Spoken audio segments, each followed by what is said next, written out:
It's Federalist again. Just wanted to kind of share with you guys my thoughts about this healthcare plan. This is ridiculous. We have a runaway government that is out of control, too willing to spend too much money that they don't have claim to, and raise too many taxes and everything else, and stifle our growth and cause inflation through the printing of money. This is just ridiculous. I just watched Mike Pence uh, give a dissertation about how basically this whole thing has not been read by most members of Congress, a la the stimulus package and TARP and all these other goofball government bailout packages designed specifically to help the people who help the Democrats. The Democrats have, power right now that is sort of, it's unbridled. Basically, they have enough votes in the House to steamroll the Republicans, so there's no real opposition there.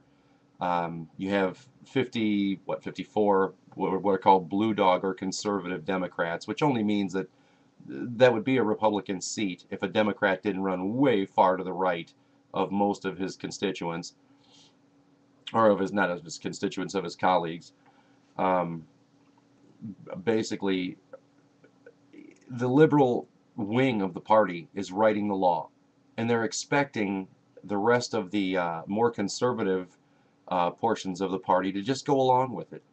And I think John Conyers kind of said it best, we don't even understand what's in this bill, why read it?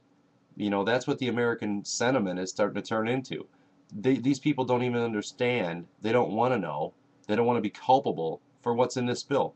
They simply want to go along with the leadership and sort of just keep that express train rolling for the next time they, turn up for office, next time there's a vote. And some of them actually do know what's in it, but they don't want to let on. Sort of like Barack Obama in his weekly address or whatever that town hall he did that was such a sham when a guy asked him point blank, who was reading the bill, we had a citizen call in and say, hey, what about this provision whereby if you're not, in an existing private uh, insurance plan by the end of the year that the document is signed into law for the government option, then you're not going to be able to get anything, you're not going to be able to write new policies after that year. You're just going to be able to continue, or at the moment you change anything, it's over. You get shipped to the government policy, which I think we all have a suspicion might just suck. Let's face it, when I think about government handling something, I think about everything else that they do, and I think, wow, these people suck.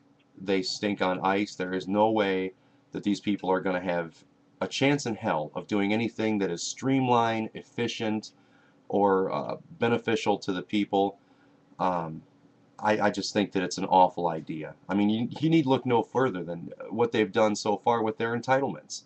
Medicare, Medicaid, Social Security, welfare, particularly. That's always been a thorn in my side. The whole welfare thing, where it seems like graft, corruption, abuse, fraud have gone on just totally unchecked, and they don't seem to want to spend any money because when it comes down to it, they'd rather spread those entitlements and get more people on the dole than they would to spend any more money on finding out and disrupting the fraud and the graft and the corruption. Because if you've got to make a budget cut, you know, taking people off the dole and forcing them to do the right thing, well, you've got to spend money on people to go out there and police these things. And, well, when there's, the times are tight like they are right now, what are you supposed to do? Well, now it's going to come down to, well, we've got to cut the budget a little bit. Well, where do you think the budget gets cut? They're not cutting their own throat, so that's out of the question. You're not going to get them to tighten their belts by actually going after people who have been defrauding the government for generations. You're not going to get them to do it. All they're going to do is simply just turn a blind eye to it, cut down the regulatory or the policing of the system, and that's going to cut their budget sufficiently to keep it rolling. Keep that gravy train rolling so that they can keep those people voting Democrat. That seems to be the way of things, and it sucks. Um, I just have no faith that people are going to, they're going to do anything different if they're not forced to. You know, we have people who, it seems like generationally, have been on welfare because their parents taught them to do so.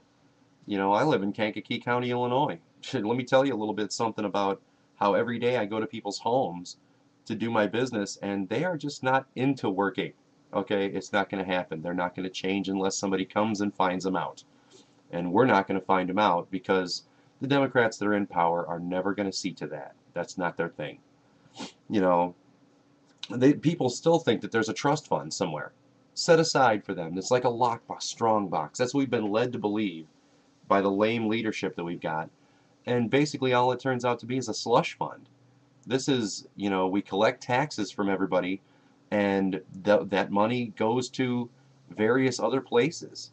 You know, it doesn't just stay there collecting interest like a, you know, like a interest bearing bank account, like a savings account. It doesn't. That's not what happens at all. It's a Ponzi scheme. You know, you heard of Madoff, right? You know, a lot of you are going to get this, but, you know, basically people have been duped into thinking that the money they get taken out of their check every week or every 2 weeks, whatever your pay period is, sits in an interest-bearing account, so when they're ready to use it, it's going to be there for them. And it simply isn't true. And if you still believe that, you're a goofball. You know, it's a Ponzi scheme. It only works as long as there's money coming in to replace the old payouts. You know, this is a completely insolvent system, and it's starting to show cracks. It has been for years, but it cracks me up. You know, there are people out there who turn a blind eye to this because they just simply love the Democratic Party, and they remember when, you know, other more famous Democrats ran it, like you know, they became a Democrat when JFK was on, you know, on the ticket, and they're not going to change their minds and become pro-Republican, even though that means more personal freedom. You know, and it means more of a constitutional way of life, and Republicans have let us down a number of times anyway. You know, a la George W. Bush, creating more government bureaucracy. Um, I don't know, I saw John Conyers, you know, statement when he said, you know, what good does it do to read a 1,000-page bill when you're going to need 2 days and two lawyers to read it and understand it anyway? I'm sorry, Mr. Conyers, that's why you got hired. I don't know who your constituency is. I could find out. I'm on the internet, obviously. I could tell, you know, what people you represent. But I think the people there are either stupid, gluttons for punishment, or maybe they do get it. And this is exactly what they do want. They want socialized medicine so they can, you know, just kind of have somebody else pay their way. It's, you know, it's the European way, and I wish those people would move to Europe if that's what they think. Um, it sucks. Those people, if that's not what they think, they need to find somebody better, smarter than John Conyers to represent them because they look stupid. You know, that just, when you elect stupid leadership, it makes you look stupid.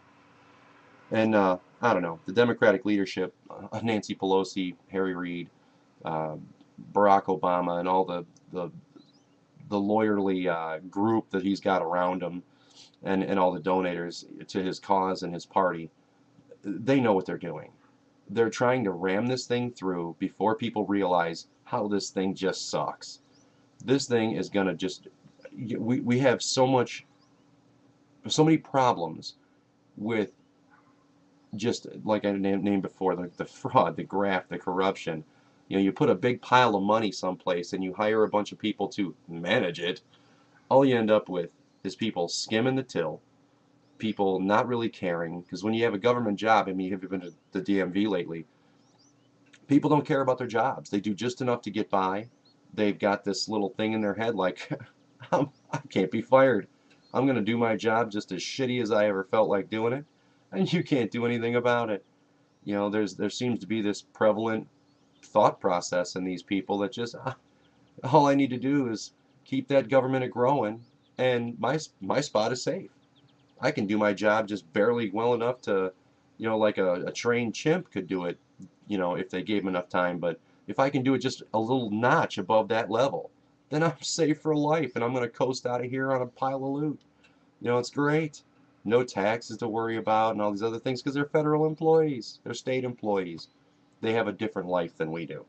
And what they're trying to say is, get on my train, you know, come over here and do what we, you know, Republicans and conservatives don't think that way.